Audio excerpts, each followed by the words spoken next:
About halfway through the RTN season, something changed, and it had nothing to do with the results or standings. It changed in the room. Early on, everything felt loud. Deck choices were unstable, lists changed every week. Every loss felt like proof that you were wrong at a fundamental level. Then the noise disappeared.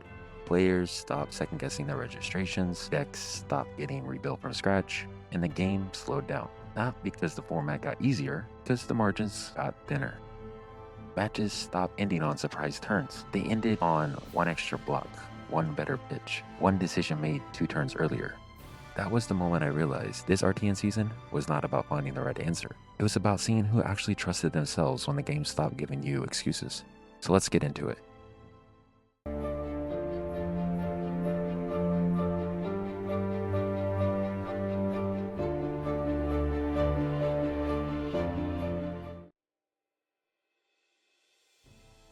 Early in the season, every event felt tense in a very specific way. You were not just playing your opponent, you were playing uncertainty. You were consistently asking yourself, is this hero actually good? Is this matchup real or just noise? Am I behind if I switch to another hero?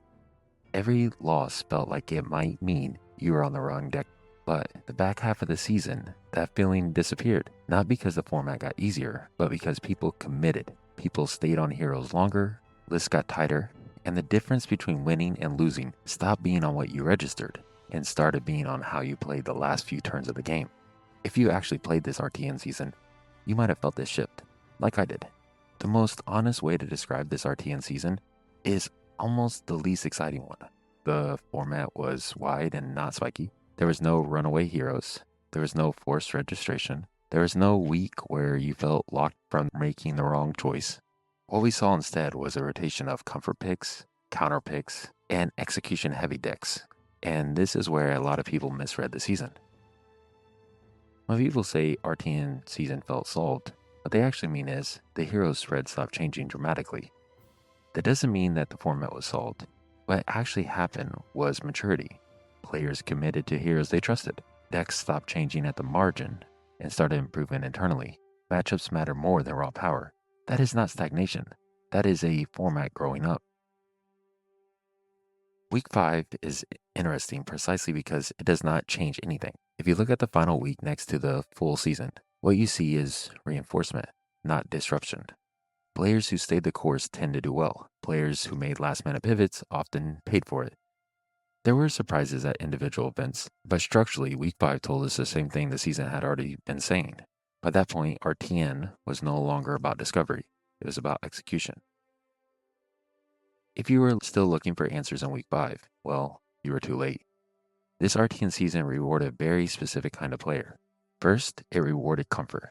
Quietly, this season punished heroes hoping. Players who stayed on one hero, learning their matchups and fine-tuning their decks, tend to outperform players chasing whatever looked best on paper. Second, it rewarded decision density. A lot of games were not blowouts. They came down to one bad pitch, one missed block, one greedy line, one poor planned turn cycle. That is where competitive flesh and blood should live. Third, it rewarded local awareness. RTN is not a globally solved format. It is a collection of local ecosystems. The biggest mistake of this season was confusing win rate with dominance. Win rate tells you what succeeded. It does not tell you was an optimal choice for your region. I saw a lot of this. This hero won, therefore it's the best. This hero topped, therefore you must play it. That mindset skipped the most important question. What actually won at your locals? From a personal standpoint, this RT season felt honest. I never felt blindsided by the format. I never felt cheated by variance. I never felt like I lost to something unknowable. When I lost, I knew why. When I won, I knew what mattered. Planning 2 turns ahead, knowing when to race and when to slow down. If there is one real takeaway from this season, it is this. Flesh and blood is healthiest when outcomes depend on decisions, not discovery. This RTN season rewarded deep understanding. It punished shallow preparation, and it exposed autopilot plays. That is exactly what you want before a major rotation, with compendium and rates being released. Speaking from personal experience when it comes to the RTN season, I played 4 RTNs, and I played 4 different heroes that had 4 different playstyles, and I can honestly say that that was probably the worst decision. What I should have done is pick one hero stuck with it throughout the whole RTN season, but I fell into the trap of trying to switch based off of matchups, based off of what I anticipated people playing and bringing. And because of that, it caused me to constantly have to rotate and learn heroes week to week instead of really fine-tuning one deck and making that the best possible deck I could make it and learning all of the particular matchups, etc. So going into this next season with the Pro Tier season Vegas happening, my advice would be this. We just had a set release and a new season starting pretty soon, is to maybe focus on one hero. Learn that hero and play it the best you can, because as I already said, the meta is wide open and it's more about comfort over necessarily switching every week to week. But I would say also be realistic with your deck and know your matchups. If I show up with a certain hero, I have to understand the realistic capability of that deck and also the realistic level of that. But I truly appreciated and valued this RTN season because it was the first RTN season where it felt like